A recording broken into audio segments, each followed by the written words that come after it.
I was standing in the grand ballroom of the Ashford estate when Marcus, my own brother, laughed in my face and told 200 of Boston's elite that my accent made me sound like I'd crawled out of a gutter in the Bronx. The crystal chandeliers above us seemed to dim as every conversation in the room died. 200 pairs of eyes turned toward us.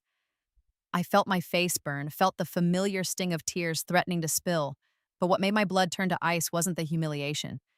It was the date on the invitation clutched in my trembling hand, September 15th, 2018. I had lived this moment before. I had died 3 months after this party, alone in a county hospital, my calls to my family going unanswered. And now, somehow, impossibly, I was 22 again, standing in this same ballroom, being humiliated by the same brother who would refuse to visit me on my deathbed. But this time, I knew exactly what was coming. This time I had 4 languages he'd never speak, a decade of memories from a life not yet lived, and a burning desire to watch my entire family's empire crumble. But I'm getting ahead of myself. Let me tell you how I got here. Both times. My name is Elena Ashford, though for most of my first life I might as well have been Elena Nobody. I was the youngest of 3 children, born to Robert and Victoria Ashford of the Boston Ashfords. Old money, older pride, and the kind of social standing that came with literal portraits of ancestors in museums. My mother, Victoria, was a Callahan before she married, Irish Catholic stock from Southie who'd clawed her way into Radcliffe on a scholarship in the 70s. She'd spent 40 years systematically erasing every trace of her working-class roots, trading her Boston accent for the flat, patrician tones of the Mayflower descendants she'd married into. By the time I was born, she spoke like she'd summered on the vineyard her entire life. I was her greatest embarrassment. Despite the expensive private schools, despite the etiquette lessons and the debutante training, I couldn't shake the accent I'd picked up from our housekeeper, Rosa, who'd raised me while my mother attended charity galas. Rosa was from the Bronx, and she loved me in a way my mother never did. She taught me to cook arroz con pollo, told me stories about her childhood in Puerto Rico, and never once made me feel like I was inadequate for existing. My mother despised her, despised me for sounding like her.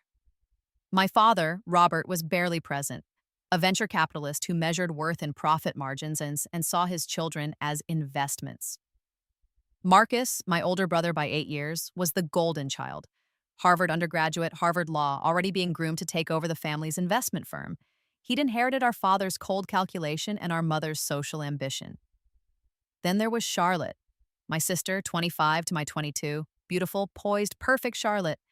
She'd married well, a congressman's son, and spent her days on charity boards and her nights at galas. She'd mastered the art of the backhanded compliment, could destroy you with a smile, and she'd been doing it to me since I was old enough to understand her words. I was the afterthought, the mistake, the child they'd had too late in life. When Victoria was 41 and thought she was done with childbearing, they'd kept me out of obligation, raised me at arm's length, and made sure I knew I was a disappointment every single day of my life. The accent was just the most visible sign of my failure to be an Ashford. But there were others. I'd gone to Boston University instead of an Ivy League school, on academic scholarship, which somehow made it worse in my mother's eyes. I'd majored in linguistics, which my father called useless. I'd moved into a tiny apartment in Jamaica Plain with 2 roommates instead of accepting a place in the family's Beacon Hill townhouse. I'd gotten a job as a translator at a small nonprofit that helped refugees. I'd tried to build a life that felt real, that felt like mine. My family saw it as a public rejection of everything they'd tried to give me. In my first life, I'd spent years trying to win their approval. I'd shown up to every family dinner, every holiday gathering, every charity event where my mother needed another body to fill a table. I'd smiled through Charlotte's barbs about my bohemian lifestyle and Marcus's lectures about maximizing my potential. I'd pretended not to notice when my father forgot my birthday 3 years running or when my mother introduced me to her friends as our youngest without ever saying my name. The September 15th party in 2018 was supposed to be my moment. I'd been invited to present at an international linguistics conference in Geneva, a huge honor for someone my age. I'd worked so hard on my research about language preservation in immigrant communities. I'd been so proud. I'd made the mistake of trying to share that pride with my family.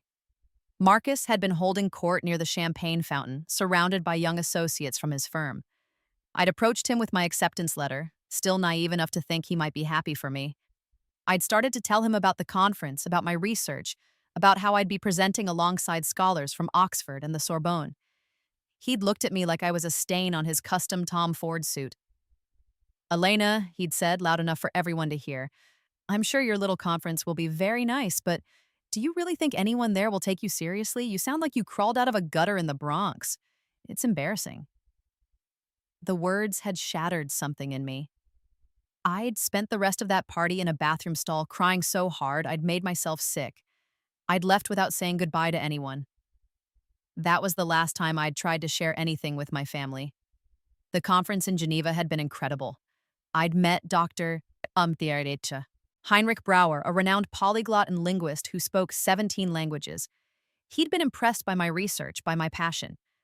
Over the course of the conference, we'd become friends. He'd told me about his own childhood, growing up poor in post-war Berlin, teaching himself languages from library books and radio programs because they were free. "Language is power, Elena," he told me over coffee at a cafe near the lake. "Every language you learn is another world you can access, another perspective you gain. Your brother can't take that from you. No one can." I'd started studying seriously after that. German, which I'd minored in at BU, became fluent. I'd added Mandarin, taking night classes at a community center in Chinatown. Arabic, learning from the Syrian families I worked with at the nonprofit. But my health had been declining. It started with fatigue I couldn't shake, then dizzy spells. By the time I was finally diagnosed in early 2019, the cancer had already spread. Stage 4 breast cancer, aggressive and metastatic. The doctors gave me 6 months to a year with treatment. My family had been absent. Marcus was too busy with a merger. Charlotte was pregnant with her second child and couldn't be exposed to stress. My father sent a check and a card that said, "Get well soon," in his secretary's handwriting. My mother came to exactly one hospital visit, spent 15 minutes telling me about a fundraiser for cancer research she was chairing, and never came back. Rosa came every day. She held my hand during chemo, brought me homemade pastries even when I couldn't keep anything down, told me stories to distract me from the pain. My friends from work came. Dr. Brauer flew from Berlin to visit me twice, bringing me books in German and Mandarin, keeping my mind sharp, even as my body failed. My family sent flowers with no names on the cards. I died on December 3, 2019, at 1:47 a.m. in a shared hospital room at Boston Medical Center. Rosa was holding one hand, my roommate Keisha was holding the other. The last thought I had before everything went dark was wondering if my mother would even bother to come to my funeral. And then, I woke up in my childhood bedroom on January 1st, 2017. I was 19 years old, staring at the ceiling I'd stared at for most of my adolescence, and I could remember everything. Every moment of the next 3 years, every humiliation, every illness, every moment of pain. I could remember dying. I spent the first hour hyperventilating, convinced I was hallucinating or trapped in some kind of dying dream. But the details were too sharp, too real. The crack in the ceiling that looked like a butterfly, the sound of my mother's heels clicking on the marble floors downstairs, the smell of Rosa's coffee drifting up from the kitchen. I grabbed my phone, an iPhone 7, ancient compared to the iPhone X I'd had when I died. The date confirmed it, January 1st, 2017. I was 19. I had my whole life ahead of me. I had a second chance. The weight of it hit me all at once. I could avoid the cancer, early detection, aggressive screening, maybe even preventative surgery. I could protect myself from my family's cruelty. I could change everything. But more than that, I could make them pay. The thought came unbidden, cold and clear. They'd left me to die alone. They'd spent my entire life making me feel worthless, and when I'd actually been dying, they couldn't be bothered to show up. Marcus, who'd humiliated me at that party. Charlotte, who'd sent a text saying she couldn't deal with sickness right now. My parents, who'd treated my death like an inconvenient social obligation. They didn't deserve my forgiveness. They deserved to understand exactly what they'd done. I got out of bed and went to my desk, pulling out a notebook. My hands were shaking, but my mind was crystal clear. I had 3 years before I got sick, 3 years to prepare, 3 years to build something they couldn't ignore or dismiss or belittle. And I had something they could never have. I knew exactly what was coming. I knew Marcus's firm would lose the Granderson account in March 2017 because of his arrogance in a negotiation. I knew Charlotte's perfect marriage would hit a rough patch when her husband's gambling addiction came to light in late 2018. I knew my father's golden investment in a biotech startup would fail spectacularly in early 2019. I knew my mother's precious social standing would be threatened when her charity was accused of financial impropriety in the summer of 2018. I knew all of their secrets, all of their weaknesses, all of their fears, but revenge alone wasn't enough. I needed to become someone they couldn't dismiss, someone so successful, so undeniable, that my mere existence would be a rebuke to everything they'd believed about me. I started planning. First, my health. I made an appointment with a new doctor, got genetic testing, found the BRCA mutation that put me at risk. By March 2017, I'd had a preventative double mastectomy and oophorectomy. The recovery was brutal, but I was alive. I'd stay alive. Second, my education. I was starting my junior year at BU. I added a second major in international business, loaded up on summer courses, and graduated in May 2018, a full year early and summa cum laude. While my classmates were still figuring out their majors, I was applying to graduate programs. But the real work was the languages. I already spoke Spanish fluently from growing up with Rosa and from my work with refugees. My German from my first life came back quickly. I tested at C2 level proficiency by summer 2017. Mandarin took more work, but I had time and I had motivation. I hired a private tutor, spent 6 hours a day studying, immersed myself completely. By the time the September 2010 party rolled around, I was conversationally fluent, but I didn't stop there. I remembered Dr. Brower's words, "Language is power." So I collected power, like other people collected jewelry. Arabic because I wanted to work in the Middle East, Portuguese because of business opportunities in Brazil, Japanese because why not? Russian, French, Italian, each one opening new doors, new opportunities, new worlds my family couldn't even imagine. I didn't just learn them, I mastered them. I hired native speakers as tutors. I studied linguistics theory.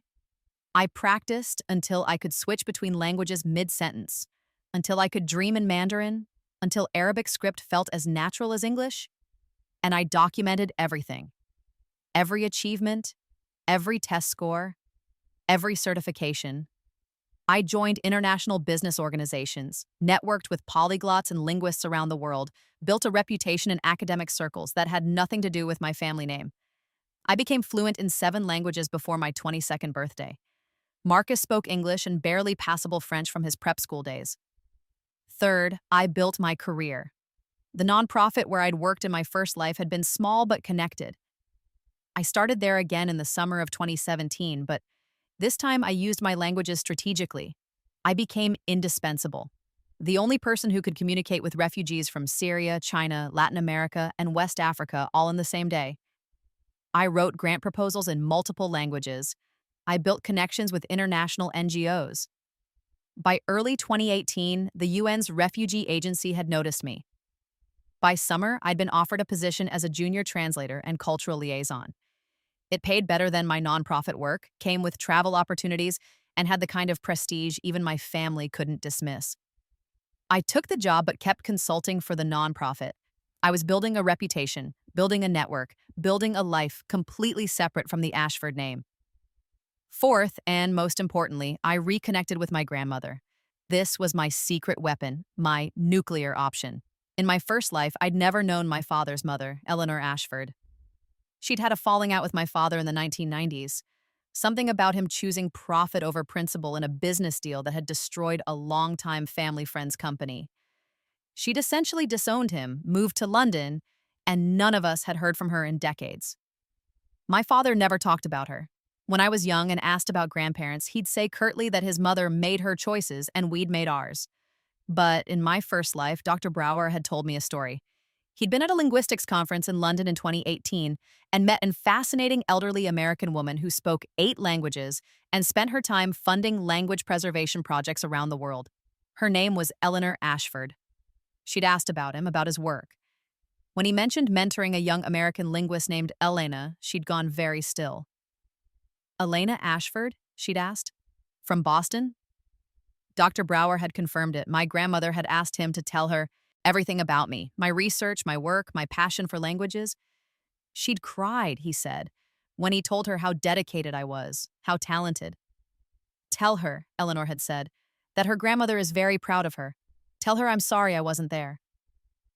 Dr. Brower had told me this story in the hospital 3 months before I died.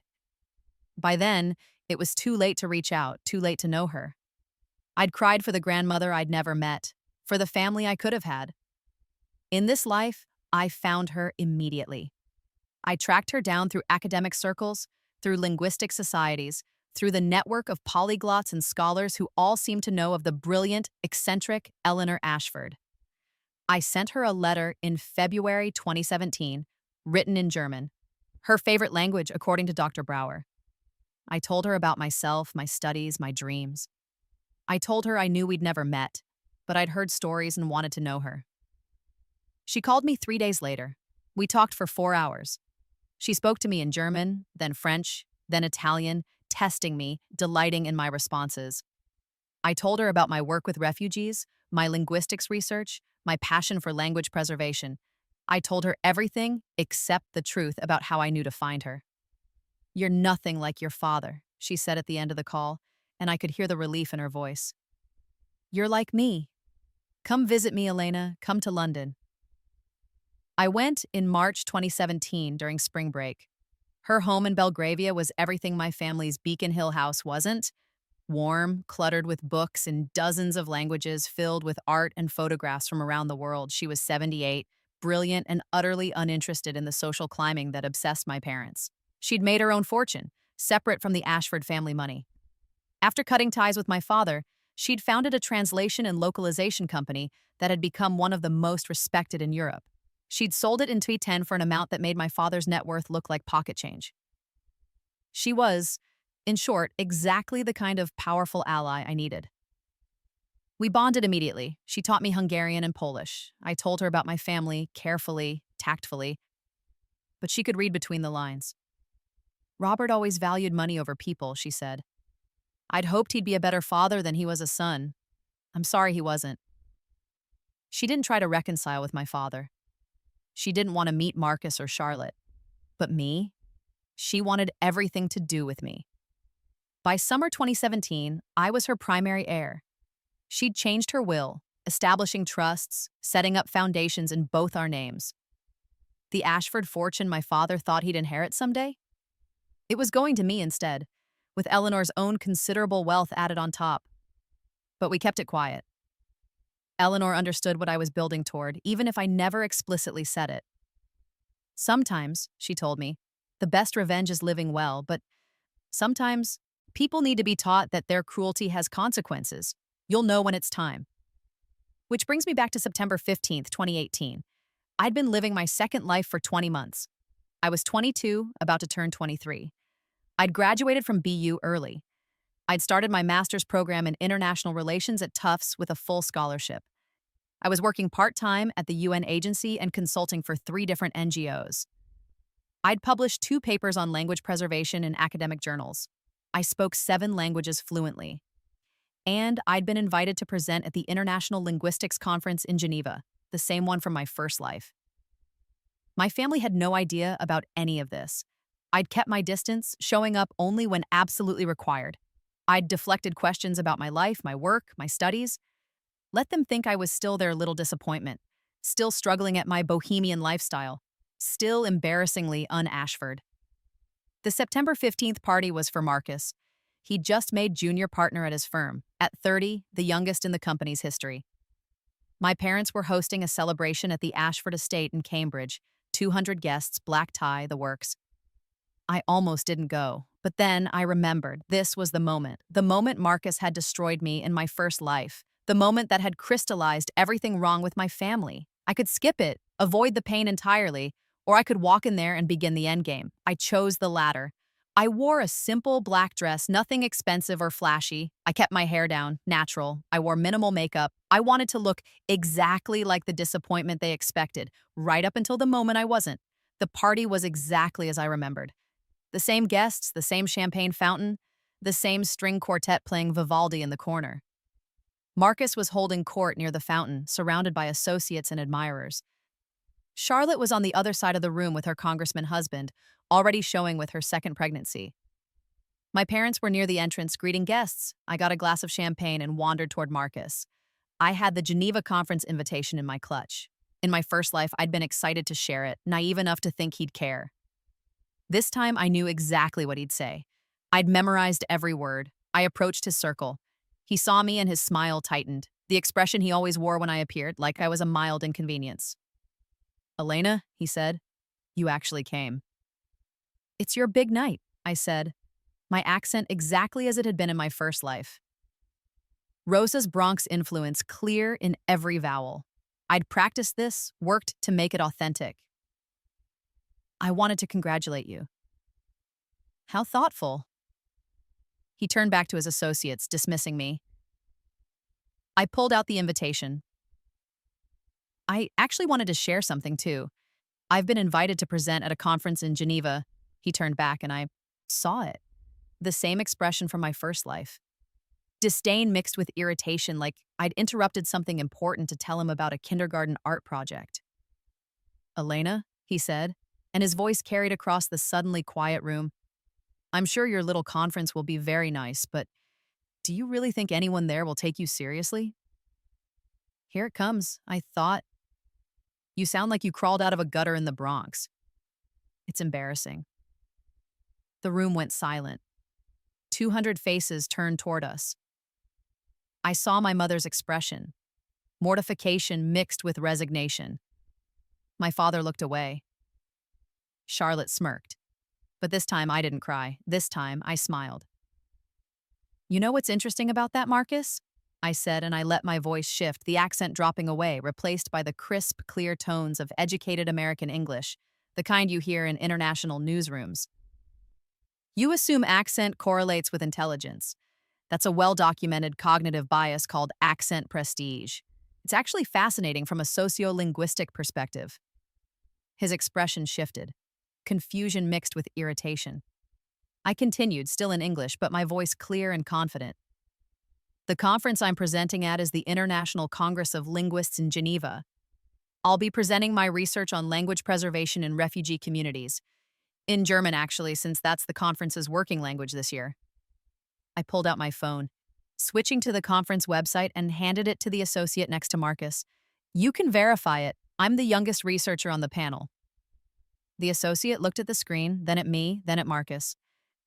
This is incredibly prestigious. The ICL is like the Olympics of linguistics." "How many languages do you speak, Marcus?" I asked, my voice still pleasant. "You took French at Exeter, didn't you? Je parie que tu as du mal à commander un café à Paris." "I bet you have trouble ordering coffee in Paris."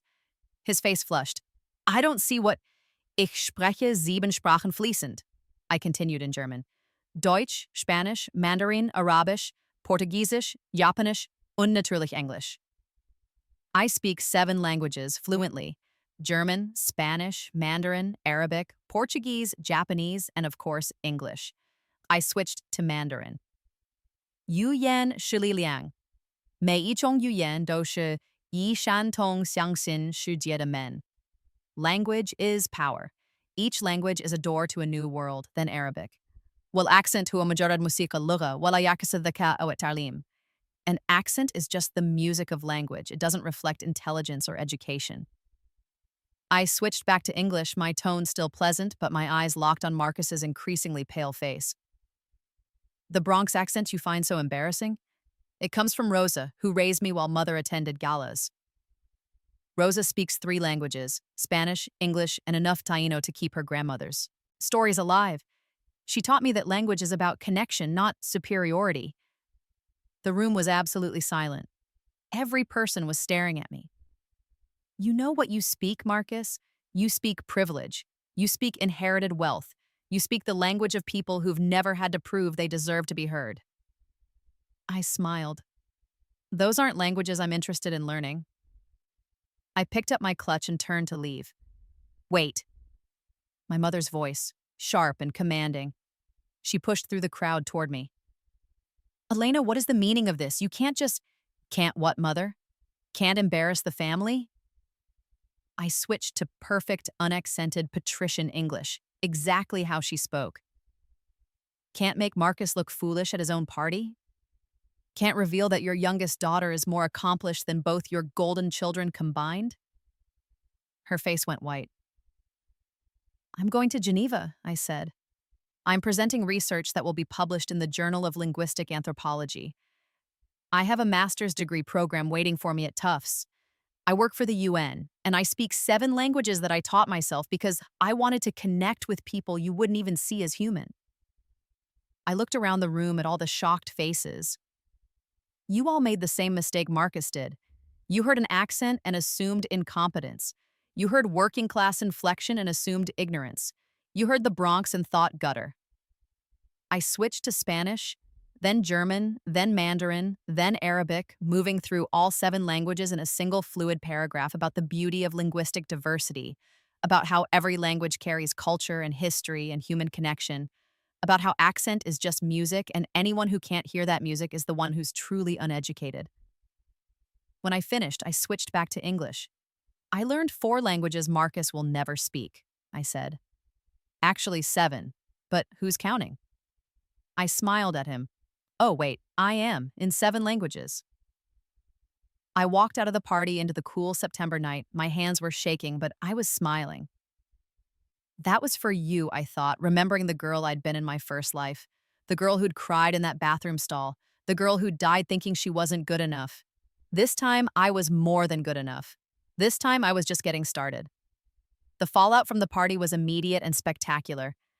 By the time I got home to my apartment in Jamaica Plain, my phone was blowing up. Texts from relatives I'd barely spoken to in years.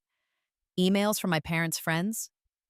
3 voicemails from Charlotte, each progressively angrier. I ignored all of them. Instead, I called Eleanor in London. How did it go? She asked. It was 2 a.m. her time, but she'd told me to call whenever I needed. I destroyed him, I said, and then I started laughing and couldn't stop.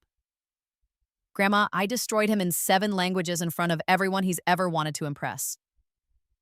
Good, she said, and I could hear the fierce pride in her voice. About time someone taught that boy some humility. Your father called me, you know. First time in 20 years. Demanded to know what I'd been putting in your head. What did you tell him? That you put it there yourself. That you're brilliant and accomplished in everything they're too blind to see. She paused. He's scared, Elena. They all are. You stopped being dismissible tonight. She was right. Over the next few days, the story spread through Boston's social circles like wildfire. The youngest Ashford daughter, the family disappointment, speaking 7 languages at her brother's party. The viral video someone had taken on their phone, already circulating among the city's elite. The conference invitation that even Boston's old money families recognized as legitimately prestigious. My mother called finally 4 days later. Elena, we need to talk about your behavior at Marcus's party.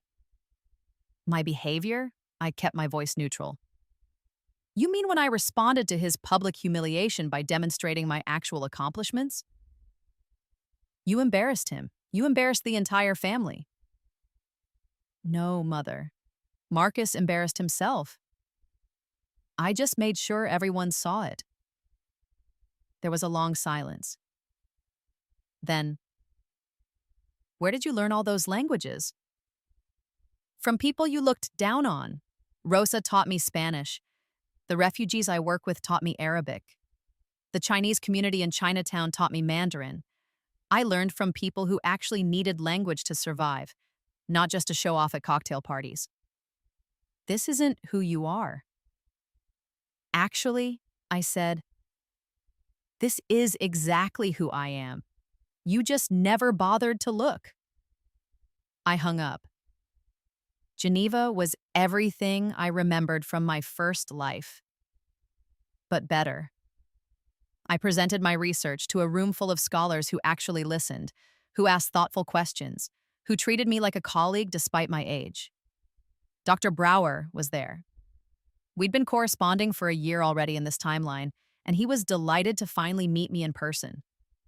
Your research is excellent, he told me over dinner. But more than that, your passion is evident. You speak these languages because you love them, not just because they're useful. A very wise man once told me that language is power, I said. He smiled. He sounds like a smart fellow. I won the conference's Emerging Scholar Award. The prize came with a research grant and an invitation to present at next year's conference in Tokyo. My paper was accepted for publication in the Journal of Linguistic Anthropology. When I got back to Boston, I had 7 job offers waiting for me. I chose carefully. I took a position as a senior translator and cultural liaison with the UN's Refugee Agency, with a 6-figure salary and extensive travel. I kept consulting for the nonprofits I loved, but now I could charge real rates. I started my master's program at Tufts, where my professors treated me as an emerging expert in my field. And I waited, my family. Tried to reassert control in subtle ways. My father reached out about financial planning. Charlotte invited me to her baby shower, probably hoping for a chance to put me back in my place. Marcus sent a stiff email congratulating me on Geneva. I declined everything politely. I was busy, I told them. Work was demanding. My master's program was intensive. I had research to complete, papers to write, refugees to help. All true. But also, I was waiting for the dominoes to fall. March 2019 came. My father's biotech investment failed, just as I knew it would. The company he'd poured millions into was exposed for falsifying clinical trial data. The stock cratered. He lost $17 million overnight. I heard about it from Eleanor, who still had connections in Boston's financial circles. He's trying to save face, she told me, claiming he got out before the crash, but everyone knows the truth. Let me guess, I said, he's looking for someone to blame. The usual suspects: market volatility, regulatory overreach. Bad luck. She paused. He called me. Asked if I'd consider helping family in a time of crisis. What did you say? I told him I'm already helping family. I'm helping my granddaughter fund her research on language preservation in Syrian refugee communities. He was not pleased. I smiled. Thank you, Grandma. Don't thank me yet. I'm just getting started. Summer 2019 arrived, and with it came the scandal that rocked my mother's precious charity foundation. An investigative journalist found evidence of financial impropriety, money that should have gone to cancer research being siphoned off for administrative costs that looked suspiciously like country club memberships and luxury travel. My mother wasn't directly responsible. The CFO had been cooking the books for years.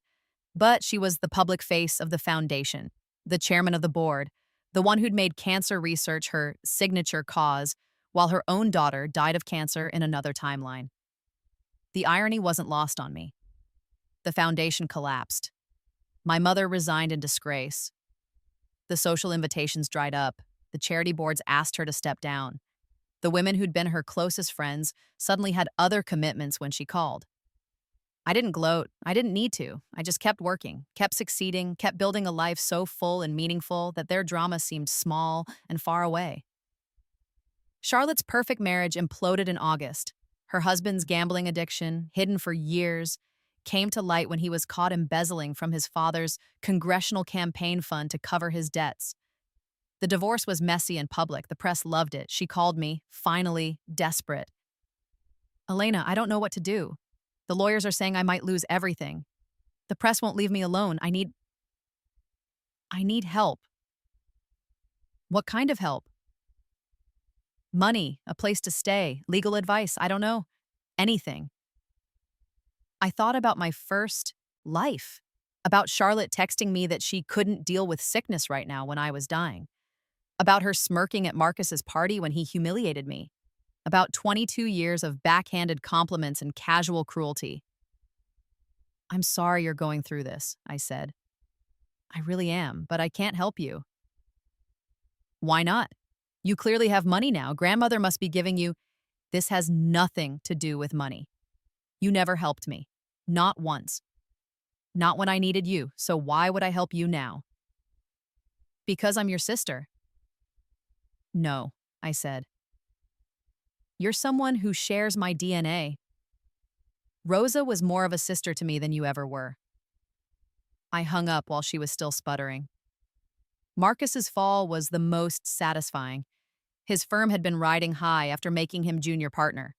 But in October 2019, the Granderson account, the firm's largest client, pulled their business. Marcus had been lead on the relationship, and he'd made the same arrogant mistakes I remembered from my first life. The firm lost $20 million in annual revenue. They needed a scapegoat. Marcus was the obvious choice. He was demoted, not fired. The Ashford name still carried some weight, but stripped of his partnership, his corner office, his prestige. He was assigned to small accounts, treated like a first-year associate, forced to rebuild his reputation from scratch. He couldn't handle it. The golden child, the genius son, the Harvard legacy reduced to grunt work. He started drinking, missing meetings, showing up to the office disheveled and angry. By December, they let him go. He showed up at my apartment on Christmas Eve, drunk and desperate. "This is your fault," he said, slurring his words. "You poisoned them against me, you and grandmother. You turned everyone against the family." I looked at him through the crack in my door. "I didn't have to poison anyone, Marcus. You did this to yourself. Because of you, because you embarrassed me at that party." Everyone started questioning me after that. Started looking at me differently. "You ruined my reputation." No, I said. "I just showed people who you really were. You're not a genius, Marcus. You're a bully who coasted on family name and old money connections. The second you had to prove yourself on merit, you failed. You're not better than me. You're not smarter than me." I looked at him, really looked at him, at the brother who'd humiliated me, who'd dismissed me, who'd refused to visit me on my deathbed. And I felt nothing, not anger, not satisfaction, just a kind of tired pity. "No, Nates," I agreed. "I'm not better than you. I just worked harder. I had to. Nobody was going to hand me anything." I closed the door while he was still yelling. Spring 2020 brought the pandemic, just as I remembered. But this time, I was prepared.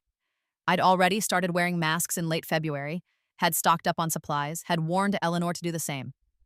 When the world shut down in March, I was ready. My work, with the UN, transitioned to remote coordination. My master's thesis research shifted to virtual interviews. I spent lockdown in my apartment, working 12-hour days helping refugee families navigate a suddenly hostile world while also finishing my degree. My family's fortunes continued to decline. My father's firm hemorrhaged clients during the pandemic. Companies that had survived for generations collapsed. His personal wealth, already damaged by the biotech failure, took another massive hit. The Beacon Hill townhouse had to be sold. The estate in Cambridge, where Marcus's disastrous party had taken place, went on the market. My mother, already socially exiled, found herself completely isolated during lockdown. No parties to attend, no charity boards to chair, no way to rebuild her tarnished reputation. She spent 18 months alone in a downsized condo in Back Bay, the only property they could afford to keep. Charlotte's divorce finalized. She got custody of her children, but almost none of the money. Her ex-husband had gambled it all away. She moved back in with our parents in their condo, 3 kids in a 2-bedroom apartment, her perfect life completely dismantled.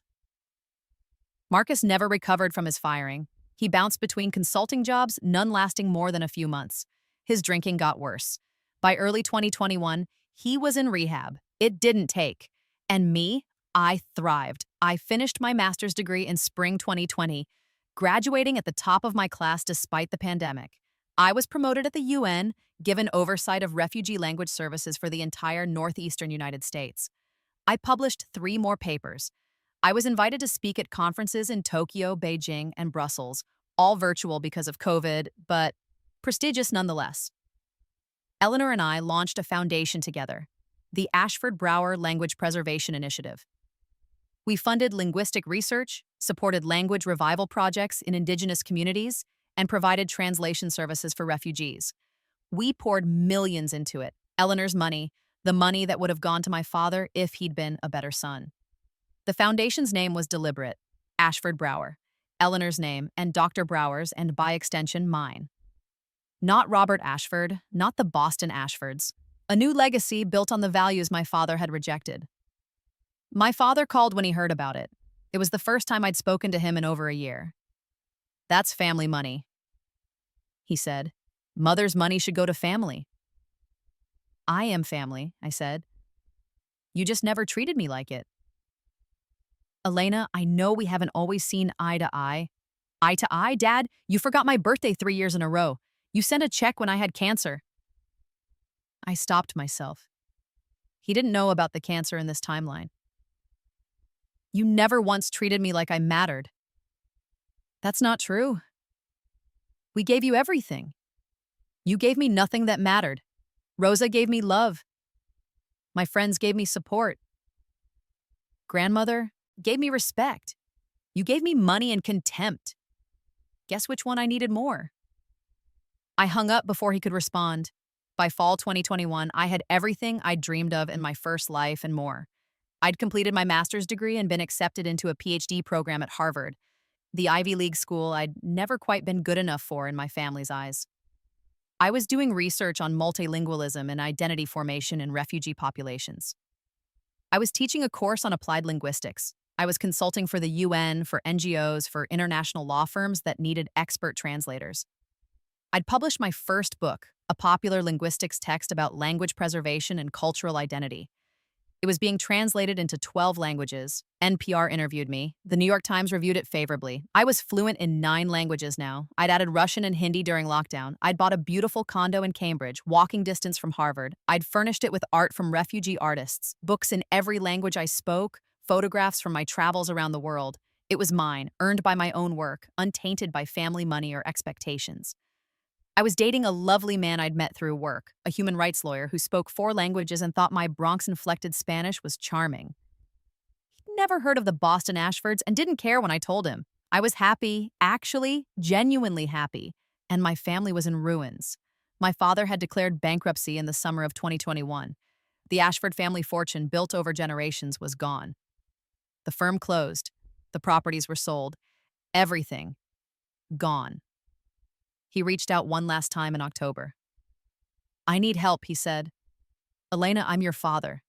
I made mistakes, I know that. But you can't just abandon family. Like you abandoned me? I asked. Like you forgot my birthday? Like you sent a check instead of showing up when I was sick? Like you made me feel invisible my entire childhood? I was working. I was providing for the family. No, you were chasing money and status. You were investing in things instead of people. And now that it's gone, now that you need something from me, suddenly, I'm family again? I laughed, but there was no humor in it.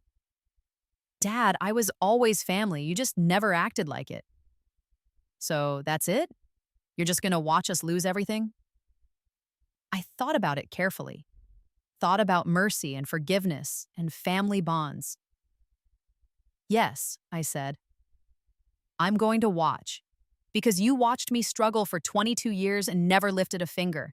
You watched Marcus humiliate me and said nothing. You watched Mother destroy my confidence and called it parenting. You watched me build a life you dismissed as worthless and never once said you were proud. Elena, I'm not going to help you, Dad, but I'll tell you what I am going to do. I'm going to keep living my life. I'm going to keep helping refugees learn languages and rebuild their lives. I'm going to keep publishing research and teaching students and making the world a tiny bit better. I'm going to live well and I'm going to be happy and I'm going to do it all without you. You're punishing us for not being perfect. No, I said. I'm refusing to reward you for being cruel. There's a difference. That was the last time I spoke to him. By the time I turned 26 in January 2023, my family's transformation was complete.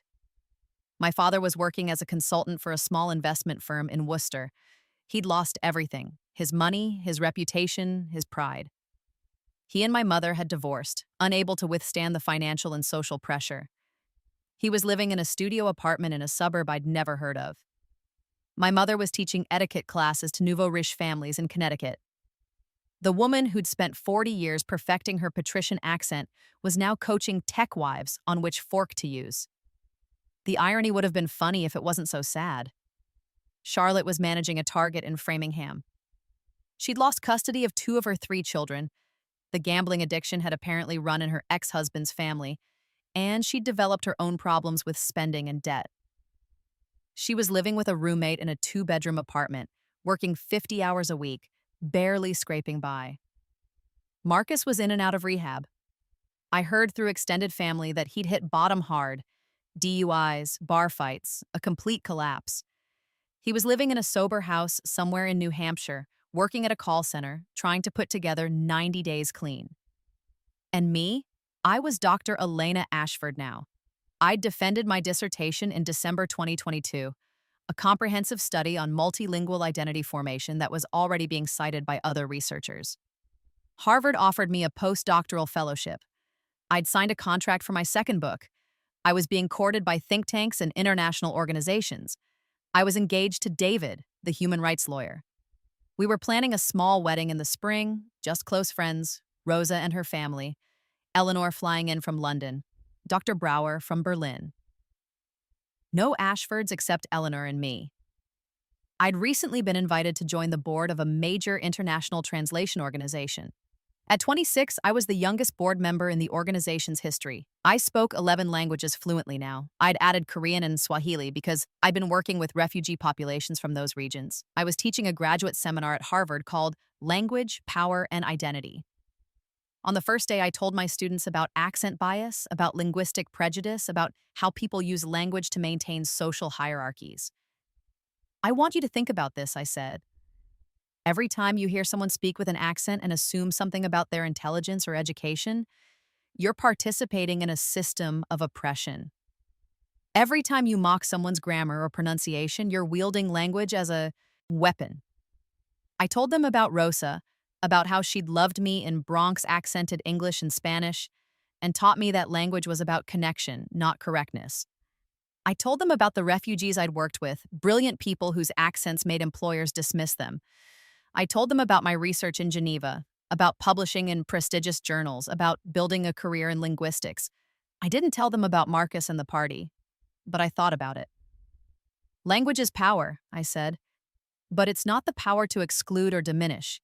It's the power to connect, to understand, to see the humanity in someone whose words sound different from yours. If you learn nothing else in this class, learn that. The final confrontation came in March 2023. Eleanor had been ill, nothing serious, but enough that she'd decided to come to Boston for treatment at Mass General, one of the best hospitals in the country.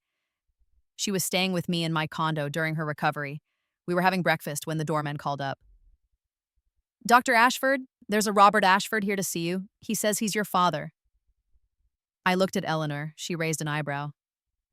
"Your call." "Send him up," I said. I hadn't seen my father in over 2 years. When he stepped off the elevator into my hallway, I barely recognized him. He'd aged a decade. Gray hair where there'd been brown, lines carved deep around his mouth, cheap suit instead of custom-tailored. "Elena," he said, "thank you for seeing me." "What do you want, Dad?" "I heard Mother was here. I wanted to see her." He looked past me into the apartment where Eleanor sat at my breakfast table reading the Financial Times in German. "Hello, Robert," Eleanor said, not looking up from her paper. "Mother?" He stepped forward. I blocked him. "You're not welcome here," I said. "She's my mother. And she chose me. You don't get to show up after 20 years and pretend you care." "Elena, please. I just want to talk to her." "Why? So you can ask for money? So you can blame her for your failures? So you can pretend you're a victim?" His face flushed. "You don't understand what it's been like, losing everything, having people look at me with pity, watching everything I built collapse." "You didn't build anything," I said. "You inherited money and coasted on a family name. And when things got hard, you had no skills, no resilience, no real relationships to fall back on. That's not tragedy, Dad. That's consequences." "I made mistakes," he said. "I know that, but I'm still your father." "Biologically," I agreed. "But being a father is more than DNA. It's showing up. It's paying attention. It's making your kids feel valued and loved. You never did any of that. I provided for you. Money isn't love, Dad. Money is just money. Rosa provided for me, and she was paid minimum wage. She provided attention and affection and care. She made me feel like I mattered. You made me feel like I was an inconvenience, Eleanor had put down her paper and was watching us. You want to know something funny? I said. I learned 11 languages. I worked with refugees from war zones. I published academic research. I'm teaching at Harvard. And you still have no idea who I am. You never bothered to learn. I'm proud of you, he said. Your accomplishments, don't. I held up a hand. Don't you dare. You don't get to be proud of me now. You don't get to claim my success after dismissing me for 26 years. I did this despite you, not because of you. What do you want me to say? That I'm sorry? Fine. I'm sorry. I should have been a better father. I should have paid more attention. You should have loved me, I said. That's all I ever wanted. Just for you to love me without conditions, without comparisons, without making me feel like I had to earn it. He was crying now. I did love you. I do love you. No, I said. You love what I became. You love that I'm successful now, that I have money and connections and prestige. You love that I can help you. But you never loved Elena the person. You never loved your daughter. That's not true. Then tell me something about me. Anything. What's my favorite color? What do I like to do on weekends? What are my dreams? What am I afraid of? Tell me anything about who I am beyond my resume. He opened his mouth, closed it, opened it again. Nothing came out. That's what I thought, I said. You can't, because you never cared enough to know. Eleanor stood up and came to the door. She looked at her son, really looked at him, and shook her head. You broke my heart, Robert, she said, when you destroyed that family friend's company for profit. When you chose money over integrity. I cut ties with you because I couldn't watch you become someone I didn't recognize. She glanced at me. But you broke Elena's heart worse. You had 26 years to be her father, and you chose not to be. That's unforgivable. Mother, I'm leaving you my estate to Elena, Eleanor continued. All of it, not because I want to punish you, but because she deserves it. She's the kind of person who'll use it to help others, not just enrich herself. She's everything I hoped you'd be and everything you chose not to become. You can't do that. It's family money. It's my money, Eleanor said. I earned it. I built it. And I get to decide where it goes. You squandered your inheritance from your father. You lost the Ashford fortune through arrogance and bad decisions. You don't get a second chance with mine. My father looked between us, desperate. Please, I need help. I don't have anything left. Then earn something, I said. Like I did. Like everyone who doesn't have family money does every single day. Get a job, work hard, build something real. Maybe you'll learn what I learned, that the best things in life can't be inherited. Elena? Goodbye, Dad. I started to close the door. Wait. He put his hand on the door frame. What about Marcus, Charlotte? They're your siblings. Are you just going to let them suffer too? I thought about it. About Marcus in rehab, about Charlotte working retail, about the golden children brought low. They made their choices, I said. Just like you did. Marcus chose cruelty and arrogance. Charlotte chose vanity and callousness. You all chose to treat me like I didn't matter. These are just the consequences of those choices. You're punishing us. No, I said, I'm just not saving you. There's a difference. You wanted me to be self-sufficient, to not depend on family money? Congratulations, I am. Now you get to learn how to be too. I closed the door. He knocked for a few minutes, calling my name. Eventually, he left. Eleanor hugged me.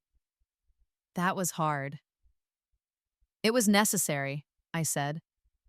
He doesn't get to show up now and play the father card. Not after everything. You know he'll try again. They all will. Let them try. I smiled. I speak 11 languages. I'm fluent in saying no in all of them. The epilogue to my story came in waves, not all at once. By my 30th birthday in 2027, I had achieved everything I'd dreamed of in both my lives. I was a tenured professor at Harvard, the youngest in my department's history. My research on language and identity had won international awards. I'd published 4 books, all well received. I'd helped hundreds of refugee families navigate new countries, new languages, new lives. I'd used Eleanor's inheritance, she passed peacefully in 2025, to expand our foundation. The Ashford Brower Language Preservation Initiative was now one of the largest funders of linguistic research in the world. We'd helped revive endangered languages, supported indigenous communities, and provided free translation services to refugees in 20 countries. David and I had 2 children, Isabella and Miguel, named for Rosa's grandparents. We were raising them to speak English, Spanish, and German at home. We spent summers traveling to different countries so they could experience languages and cultures firsthand. Rosa lived with us now. She was 75, retired, and spent her days teaching my children to cook and telling them stories in Spanish and English. She was the grandmother they needed, the one my children from my father's side would never know. "You did good, mija," she told me once. "You took everything they tried to use against you and made it beautiful." I learned from you, Rosa. You taught me that love matters more than money. And you taught yourself that success is the best revenge. She smiled. "Though I think you're past revenge now. I think you're just living well." She was right. I'd stopped thinking about my family years ago. They weren't part of my story anymore. But I heard things, through the network of extended family and old connections. Marcus got sober, eventually. It took 3 tries, but he managed it. He was working as a counselor at a rehab center in New Hampshire, helping other addicts find their way. He'd never regained his old life, but he'd found something resembling peace. I was glad for him, distantly, the way you're glad when you hear a stranger has overcome adversity. Charlotte had worked her way up to assistant manager at Target, then manager. She'd gotten her spending under control, rebuilt her relationship with her children, found stability in the ordinary life she'd once scorned. She sent me a Christmas card once, years after our last conversation. It said simply, "I'm sorry, I hope you're happy." I didn't respond, but I kept the card. My mother died in 2026, alone in her Connecticut apartment. The obituary said, "Services private." I didn't attend. I felt sad about it the way you feel sad about any wasted life. But I didn't grieve. You can't grieve someone you never really knew. My father lived. That was the best and worst of it. He lived. He was still working at 68, still struggling, still paying the price for decades of arrogance and cruelty. He never remarried. He never rebuilt his fortune. He lived in a modest apartment, worked a modest job, and from what I heard, he'd become a modest man. I ran into him once by accident in 2028. I was giving a talk at Boston Public Library about my latest book, a memoir about language, identity, and finding yourself through words. He was in the audience. I saw him in the back row during the Q&A. Our eyes met. He looked old, tired, diminished, but also maybe a little proud. After the talk, he approached me at the signing table. "That was wonderful," he said. "Your mother would have been proud." I doubted that, but I didn't say so. "Thank you. I bought your book, all of them actually." He showed me a bag with all 4 of my books. "I'm reading them. Slowly. I'm not as smart as you, but I'm trying to understand." That's good. "I know I don't have the right to ask," he said, "but I'd like to know you, not to get anything from you, not to ask for help, just to know you, to understand who you became." I looked at this man who'd been my father in name only, this man who'd neglected me, dismissed me, left me to die in another life, and I felt nothing, no anger, no pain, just a sort of distant curiosity. "Maybe," I said. "Someday, but not today." I understand. He turned to leave, then paused. For what it's worth, Elena, I'm sorry. I'm sorry I wasted the chance to know you. You're remarkable. I know, I said. Not arrogantly, just factually. Took you long enough to figure it out.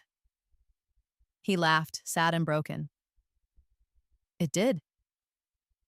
He left. I never called him, never reached out. But I didn't slam the door completely shut either. Maybe someday, in another decade, when I'd had enough time to become someone who could forgive him. Maybe not. Either way, it would be my choice. That was the real victory, I realized. Not the success or the languages or the career or the money. The victory was having the power to choose who was in my life, to choose what mattered, to choose how my story went. On my 32nd birthday in 2029, I received a package from an attorney in Berlin. Dr. Heinrich Brauer had passed away at 92. In his will, he'd left me his entire library, thousands of books in 17 languages, a lifetime of linguistic study. The note with them said, "For Elena, who proved that language is indeed power, and that power used well can change the world. Keep teaching them, my dear friend. Keep showing them that accent is just music, and that every voice deserves to be heard." I cried when I read it. David found me in my study, surrounded by boxes of books, tears streaming down my face.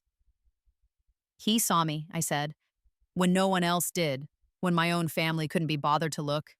He saw me. A lot of people see you now, David said gently. You made yourself impossible to miss.